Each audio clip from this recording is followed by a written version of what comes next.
सतनाम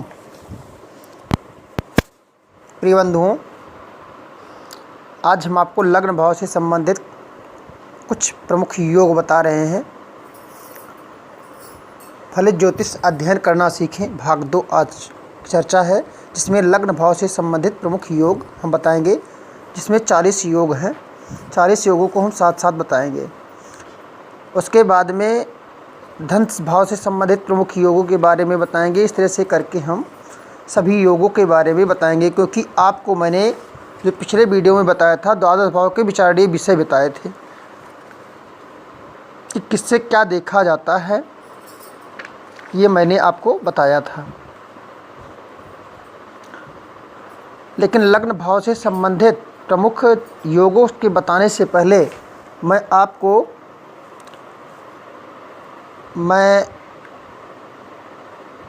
मैंने ये भी बताया था कि द्वादश भाव में कौन सा भाव किससे देखा जाता है, उसमें क्या क्या चीज़ें देखी जाती हैं।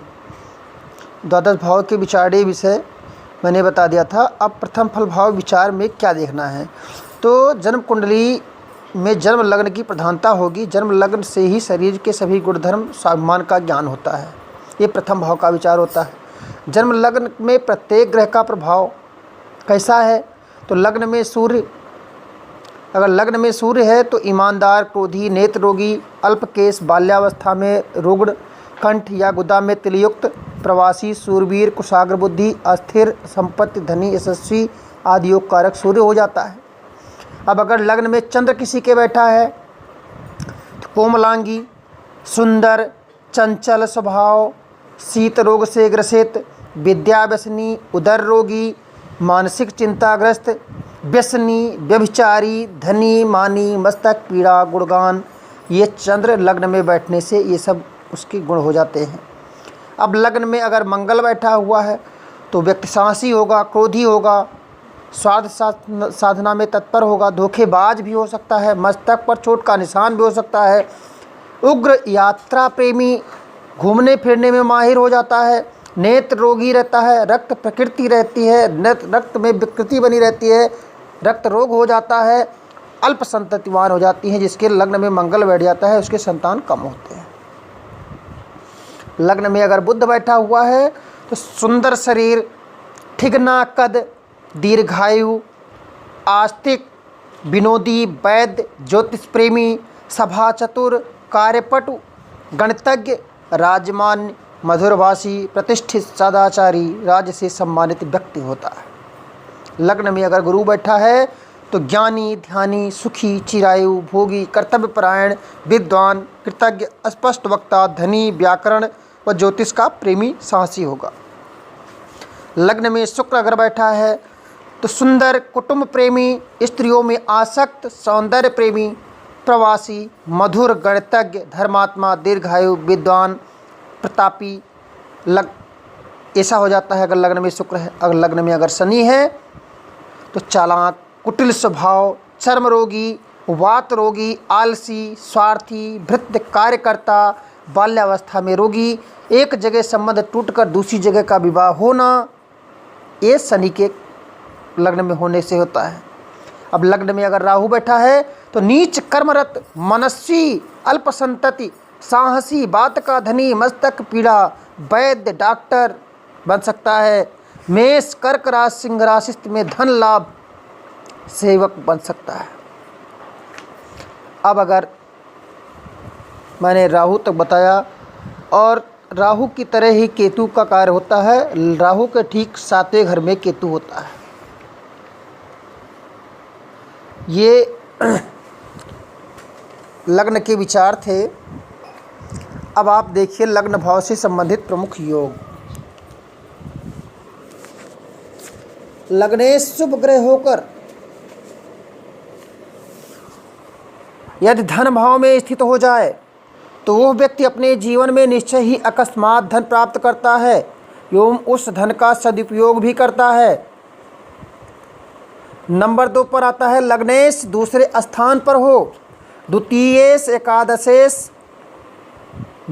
एकादश स्थान में हो, अर्थात लाभ एवं लाभेश लग्नस्थ हो, तो भी जातक अकस्मात धन प्राप्त करता है।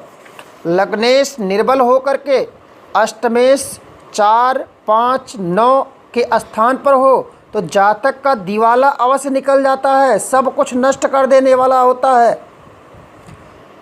पंचाधिपति लग्न में हो जाए तो जातक अतुल संपत्ति का स्वामी होकर ऐश्वर्य को भोगता है। सप्तमेश, नवमेश, एकादशेश ये तीनों लग्न में हो जाएं, सप्तमेश, नवमेश, एकादशेश ये तीनों अगर लग्न में हो जाएं तो जमींदार योग घटित हो जाता है। लग्नाधिपति उच्च या स्वरास्थित हो जाएं तो जातक जीवन भर सुखों का भोग करता है। लग्न में पाप ग्रह स्थित होने पर जातक लाख प्रयत्न करने पर भी दुख उठाता है।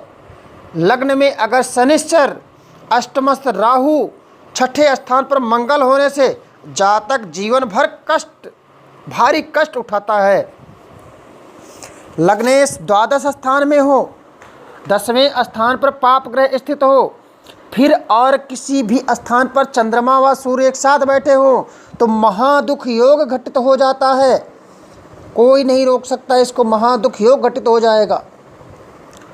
लग्न से 5वें स्थान का स्वामी बुध, गुरु, शुक्र 5, 7, 9 या 10वें स्थान पर विराजमान हो तो उत्तम विद्या योग घटित हो जाता है। उच्च का बृहस्पति लग्न राशि में स्थित हो या एकादश भाव में हो तो श्रेष्ठ विद्या योग घटित हो जाता है। पंचमेश स्वग्रही होकर 1, 4, 5वें भाव में विराजमान होने पर भी उत्तमोत्तम विद्या योग घटित होता है। लग्नेश 5वें स्थान पर हो तथा पंचम कारक गुरु बलवान हो तो संतान योग घटित हो जाता है। बलवान बृहस्पति यदि लग्नेश द्वारा देखा जाता हो तो उत्तम संतान योग प्रकट हो जाता है। लग्नेश पंचमेश एक साथ होने पर भी उत्तम संतान कारक योग बन जाता है। लग्नेश नवमेश दोनों समस्त होने पर भी अच्छा संतान योग घटित होता है। लग्नेश पंचमेश 1, 4, 9, 10 अर्थात केंद्र में शुभ ग्रहों दुष्ट होने पर संतान योग घटित हो जाता है। तृतीयेश व चंद्रमा तृतीयेश या चंद्रमा 1, 4, 7, 10वें स्थान पर एक साथ होने पर संतानहीन योग बन जाता है।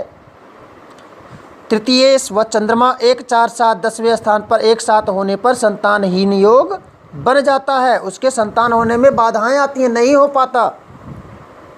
लग्नेश बुद्ध होकर के लग्नातिरिक्त कहीं भी होने पर संतानहीन दोष पैदा कर देता है, संतान होने में दिक्कत पैदा कर देता है। अगर लग्नेश बुद्ध युक्त होकर के लग्न के अतिरिक्त कहीं भी होने पर लग्नेश बुद्ध के साथ में हो जाए, लग्नेश और बुद्ध दोनों एक साथ में लग्न को छोड़कर कहीं भी अगर एक साथ में है तो संतान होने में बाधाएं उत्पन्न कर देते हैं।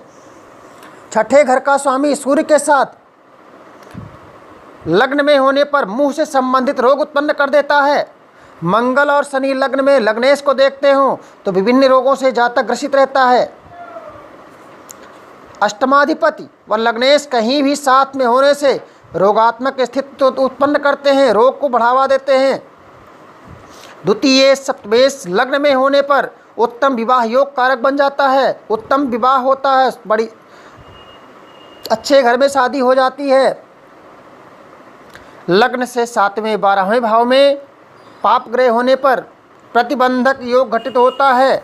विवाह प्रतिबंधक योग यानी विवाह होने में बाधा उत्पन्न हो जाएगी। लग्नेश और अष्टमेश लग्नस्थ होने पर जातक दीर्घायु होता है। खट अष्टम के स्वामी लग्नस्थ होने पर जातक दीर्घायु होता है। लग्नेश बलवान होकर के केंद्र में हो तो जातक दीर्घायु होता है। लग्नेश शनि हो और 1, 4, 5, 8 स्थान में कहीं भी हो तो जातक अल्पायु हो जाएगा। लग्नेश पंचम भाव में पंचमेश लग्न में होने पर अपार धन की प्राप्ति संभव है। समस्त ग्रह लग्न तथा त्रिकोण भावस्थ होने से श्रृंगाटक नामक योग बन जाता है, जिससे जातक को सेनाध्यक्ष का पद भी मिल जाता है। केवल केंद्र में समस्त ग्रह होने से केदार नामक योग बन जाता है, जिससे जातक राज्यपाल तक बन जाता है। लग्नेश बलवान हो, भावेश अपने मूल त्रिकोण तथा स्वराशित हो तो जातक महापराक्रमी और लक्ष्मी युक्त बन जाता है। शुक्र बुध गुरु केंद्र में हो और मंगल लग्न में हो तो जातक राज सेवा में उच्च पद पाता है। मेष लग्न हो, सुखेश लग्न में हो तथा मंगल भी लग्न में अर्थात लग्नेश लग्न में हो तो जातक हजारों लाखों का विश्वास मत प्राप्त करता हुआ सांसद बन बैठता है।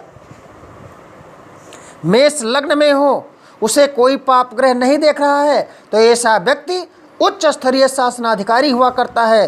मेष लग्न में पाप ग्रह हो, नवमस्त बृहस्पति हो तो केंद्रीय मंत्री का पद ग्रहण करता है।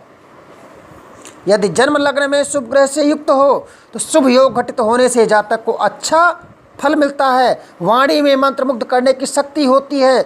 जन भावना को अपने अनुकूल बनाने की उसमें क्षमता होती है। यह जातक सुंदर, सदाचारी, सद्गुणी सभी गुणों से युक्त होता है।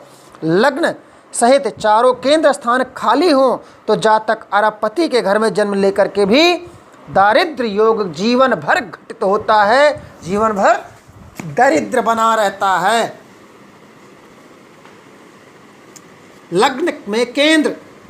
लग्न से केंद्र में गुरु न हो, लग्न में या केंद्र में गुरु न हो तथा छठे या नवे भाव में गुरु हो या चंद्रमा से अदृष्ट हो तो जातक भाग्यशाली नहीं होता है।